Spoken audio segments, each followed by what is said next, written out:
problemas na saúde e falta de verba obriga a Cepom a cancelar cirurgias e atendimento de novos pacientes. O Hemosc não fará coletas externas. Gripe A sobe para 85 o número de mortes em Santa Catarina.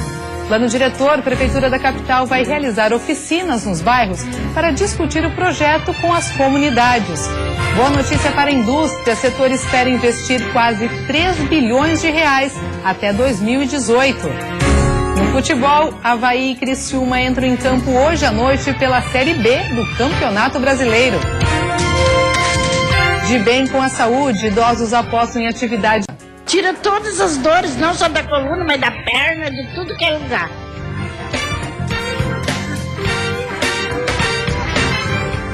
O Banho de Cidade desta sexta-feira já está no ar.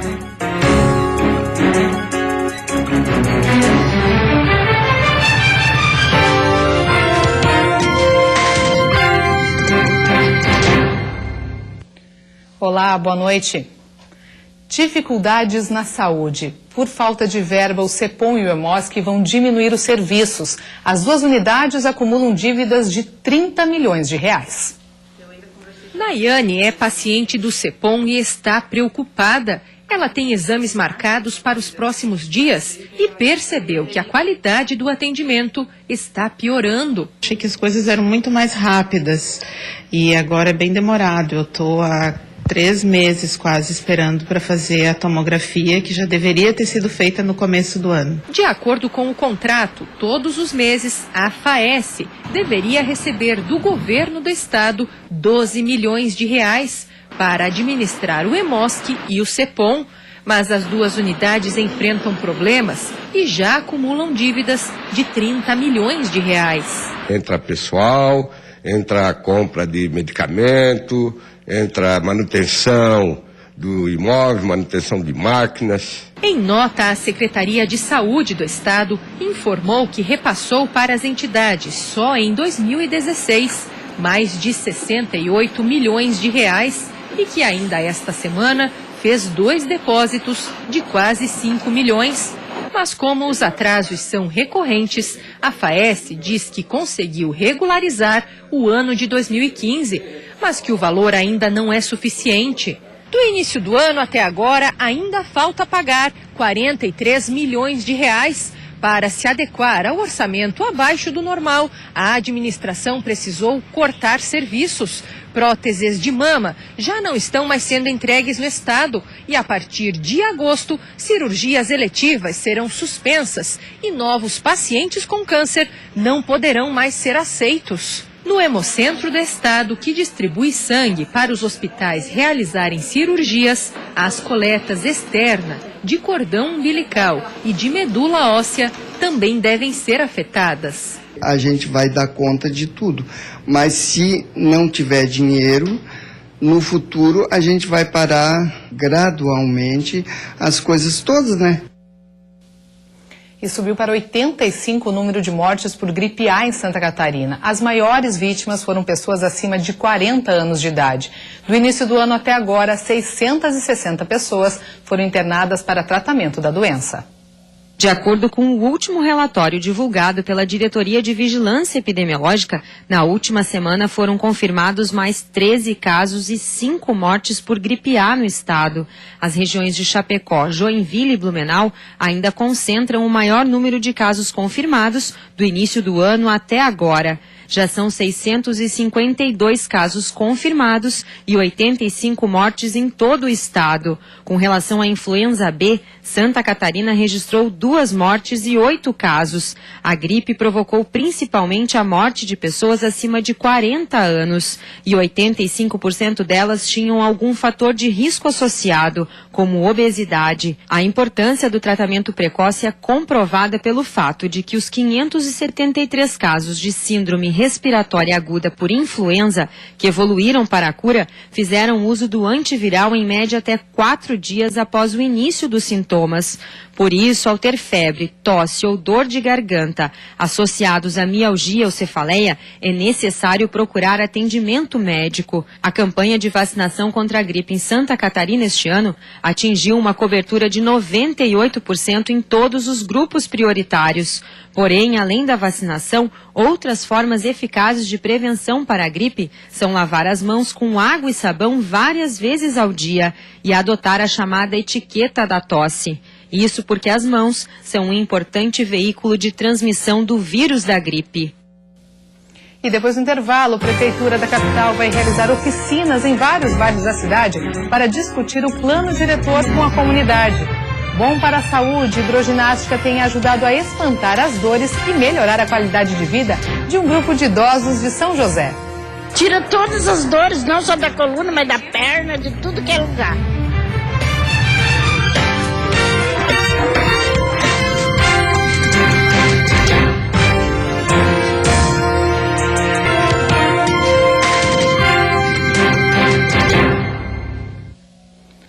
Mais disposição e menos dores. A hidroginástica tem melhorado bastante a vida dos idosos que participam das aulas do CAT, Centro de Apoio à Terceira Idade de São José, na Grande Florianópolis. A atividade, além de fazer bem à saúde, melhora o humor.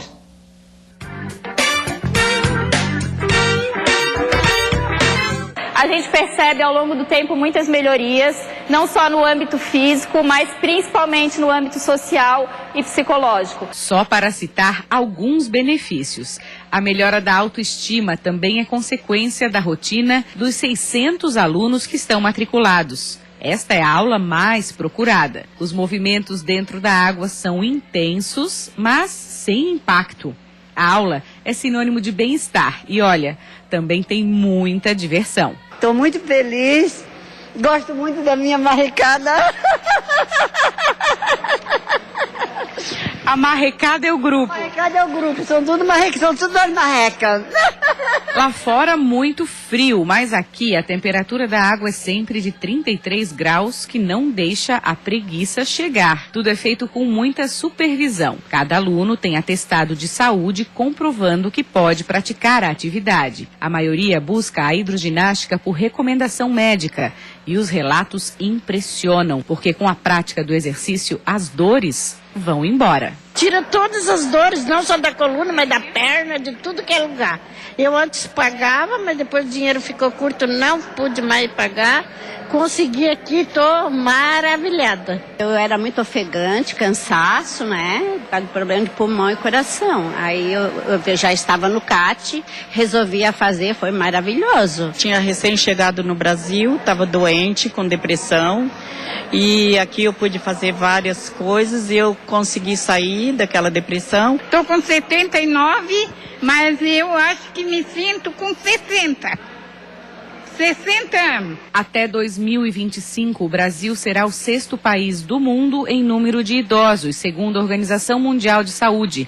Um dado importante para que se desenvolvam mais políticas públicas como esta, voltadas para promover o envelhecimento saudável. O fortalecimento deles na sociedade e a promoção da autonomia deles, que muitas vezes é deixada de lado com a vinda da terceira idade.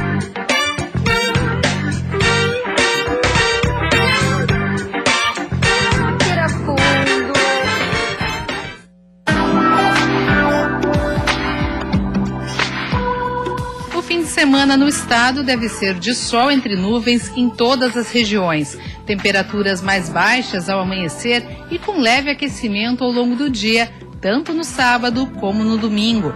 A Serra deve registrar mínima de 2 graus e máxima de 17.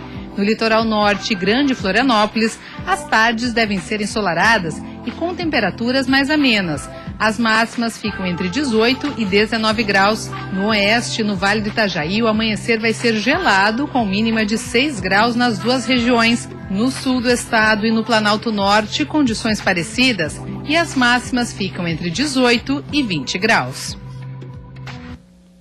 A Prefeitura da capital divulgou as datas das oficinas do Plano Diretor. Atividades serão feitas em diferentes bairros antes das audiências finais de elaboração do documento. O objetivo é enviar as novas propostas para a Câmara de Vereadores até outubro. 6 oficinas serão realizadas pelo Instituto de Planejamento Urbano de Florianópolis ainda no mês de julho para discutir as questões do plano diretor com as comunidades. Os encontros servem para discutir peculiaridades dos bairros, Cada localidade terá apoio técnico do IPUF com mapas, planilhas e tabelas para apresentar as propostas que estão sendo discutidas pelas regiões e possibilitar sugestões por parte da comunidade. As oficinas serão realizadas no Saco dos Limões, uma na Costeira, 2 no centro e 2 no maciço do Morro da Cruz. Mais informações sobre horários e locais no site da Prefeitura da capital. Ainda no mês de agosto, conforme recomendação do Ministério Público, mais 2 audiências distritais devem acontecer. Dia 1º no Distrito da Ilha e no dia 4 no do Continente. Depois disso, outros 2 encontros gerais, um em setembro e outro em outubro, devem concluir o trabalho por parte da Prefeitura. A expectativa é encaminhar o plano diretor para a Câmara de Vereadores em outubro. Depois do intervalo, as notícias do futebol. Avaí e Criciúma em campo hoje à noite pela Série B do Campeonato Brasileiro. E a expectativa do Figueirense para o jogo de amanhã contra o Corinthians em São Paulo.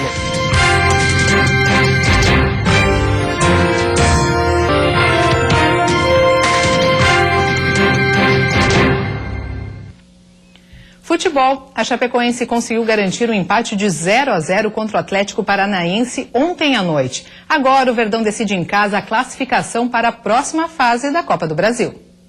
Arena da Baixada, 24 mil pessoas esperando para ver gols. No primeiro tempo, a Chape tentou surpreender, mas o Everton foi seguro. O Atlético tentava de longe. Quando se aproximava, a defesa do Verdão segurava. Área chutão para afastar momentos em que a torcida atleticana levantou. Nessa tentativa de longe, Hernani fez Danilo trabalhar. No segundo tempo, Lucas Gomes arrancou bem pela direita, mas faltou força na hora do chute. Quando André Lima conseguiu completar pro gol, a bola bateu na trave e foi de mão, não valia mais nada. Fim de jogo, Atlético Paranaense 0, Chapecoense também 0. Pela Série A, Chapecoense joga domingo à tarde contra o Botafogo, na Arena Condá. Se tem uma partida bastante difícil amanhã, às 4 horas da tarde em São Paulo. O time enfrenta o vice-líder Corinthians, mas com uma novidade. A oportunidade que o Pará tanto queria pode enfim aparecer. O lateral esquerdo que chegou no início do mês passado ao Figueirense deve ser titular pela primeira vez com a camisa alvinegra. Sem Marquinhos Pedroso suspenso, ele é a principal opção de Agel para a posição. Estou preparado, pronto, trabalhando desde quando eu cheguei aqui. Eu disse que quando a oportunidade chegasse eu ia agarrar ela e nunca mais ia soltar. E essa oportunidade pode aparecer no sábado e eu vou forte e ajudar os meus companheiros e o meu time a sair com um resultado positivo lá de São Paulo. Por outro lado, há uma preocupação em relação à titularidade do Pará. No Bahia, no Cruzeiro e no Atlético Paranaense, onde ele jogou, ele mostrou uma qualidade ofensiva acima da média, mas deixava a desejar na parte defensiva, o que preocupa para um jogo fora de casa contra o Corinthians. Mas, segundo o próprio Pará, esse negócio de não ser bom defensivamente já foi resolvido. Não acho uma dificuldade, eu sei do meu potencial, como apoiando também como marcando, vou tentar deixar regularizado isso e não tem isso para mim. Com Silas podendo comandar a equipe na beira do campo, já que se livrou de uma punição, o Avaí enfrenta o Náutico logo mais às 9h30 da noite na Arena de Pernambuco. Durante a semana já se sabia que na zaga, André Santos seria o substituto de Célio, que está suspenso. Já se sabia que Capa iria para a lateral esquerda e William voltaria de suspensão para o ataque. Mas não se sabia se Silas iria ou não ficar na beira do gramado. Isso porque o treinador foi expulso no jogo contra o Vasco na 14ª rodada por ofender a arbitragem. Eu falei pro cara que ele era cara de pau. Pô, se todo mundo for suspenso, que ia falar que o outro é cara de pau, que eu já vi cara falar dentro do campo para juiz. Eu acredito que não vai acontecer nada, até porque a maioria dos jogos eu tô mais preocupado com o meu time do que preocupado com a arbitragem ou com... Até porque quando ele marca, tá marcado, já pouco árbitro voltou atrás. E de fato o Silas foi absolvido. Agora ele vai estar ao lado do Leão, dando confiança para a equipe buscar os 3 pontos fora de casa pela primeira vez no campeonato. O Náutico vem de 3 derrotas seguidas e Silas quer aproveitar todos os detalhes a favor do Avaí. É um campo bom, o clima vai estar bom também e a gente também vem num momento de se afirmar fora de casa. O jogo é esse. Não vamos pensar em nada depois disso, Brasil de Pelotas, nada. O outro jogo contra o Londrina é aqui, né? Mas o jogo da nossa vida é esse. E o Criciúma vai contar com o apoio da torcida daqui a pouco no Heriberto Wilson. O Tigre enfrenta o Paraná precisando voltar a vencer. Números e mais números. Alguns que preocupam o torcedor. Faltam 3 rodadas para o fim do primeiro turno. O Criciúma tem a 8ª posição. 6 pontos do G4 e os mesmos 6 pontos do Z4. Mas o número mais preocupante é o de jogos sem vencer. São 5 partidas na pior sequência do Tigre na Série B. O jogo de hoje no Heriberto Wilson é mais um que vale por 2, já que o Paraná tem a 5ª posição.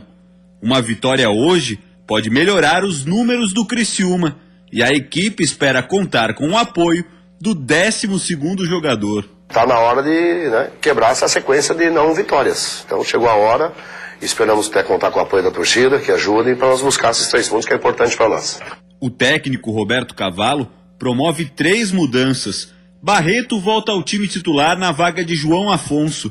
Juninho e Ricardinho entram no lugar dos suspensos Elvis e Alex Maranhão.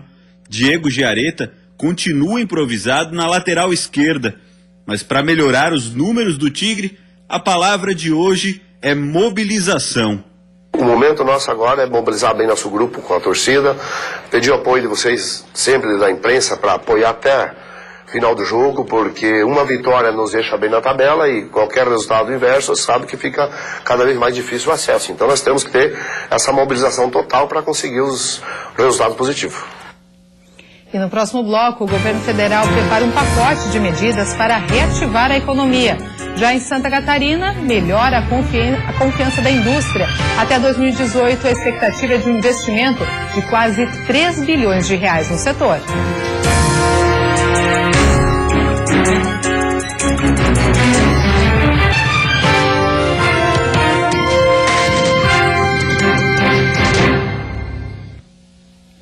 O governo federal prepara um pacote de medidas para reativar a economia. Entre elas estão juros mais baixos para pequenas empresas e criação de um seguro para que grandes obras não estourem o orçamento. De buracos em rodovias a construções mais complexas, dados do governo apontam que ultimamente pelo menos 6 de cada 10 obras públicas chegam ao fim apenas se a União liberar mais dinheiro do que o estabelecido inicialmente. São chamados aditivos, previstos nas licitações. A avaliação no Planalto é de que o que era para ser exceção virou regra. Para poder tocar os projetos, as empresas jogam o preço para baixo, mas na hora H apelam para os aditivos. Resultado, quem paga a diferença é o contribuinte. Segundo números que circulam pela esplanada, as obras públicas têm custado, em média, pelo menos o dobro do que estava previsto na licitação. Para tentar acabar com o que é definido aqui no Planalto como um prejuízo aos cofres federais, a ideia do governo agora é obrigar as empreiteiras a contratar um seguro. Dessa forma, se a construtora falir ou o custo aumentar demais, não sai nem um centavo extra de dinheiro público. Tudo será terminado com recursos da própria seguradora. A proposta faz parte do pacote de reativação da economia em discussão no Planalto. Mas setores do governo pedem cautela. O temor é burocratizar e aumentar o valor das obras. Outras iniciativas já estão definidas. Facilitar a venda de terras para estrangeiros na Amazônia, para atrair investidores e gerar empregos na região. Vender com desconto títulos da dívida da União para receber o dinheiro imediatamente e facilitar a legalização de recursos no exterior não declarados à Receita. Além disso, oferecer crédito a juros mais baixos para micro e pequenas empresas. O objetivo é tentar diminuir o desemprego e consolidar a retomada da confiança dos empresários. 3 de cada 4 empresários da micro e pequena indústria esperam uma melhora no cenário, é uma confiança que está se depositando. O corte de 20 bilhões no orçamento que seria anunciado nesta sexta deve ser engavetado por enquanto. O governo argumenta que precisa de dinheiro em caixa para forçar a alta do PIB. Michel Temer segue conversando com parlamentares da base para aprovar os projetos que ajudem a reativar a economia o mais rápido possível. Mesmo em meio ao esforço do ajuste fiscal, o presidente sancionou sem vetos aumento salarial de mais de 40% para servidores do Judiciário e de 12% para o Ministério Público. Um impacto de mais de 20 bilhões aos cofres da União nos próximos 4 anos.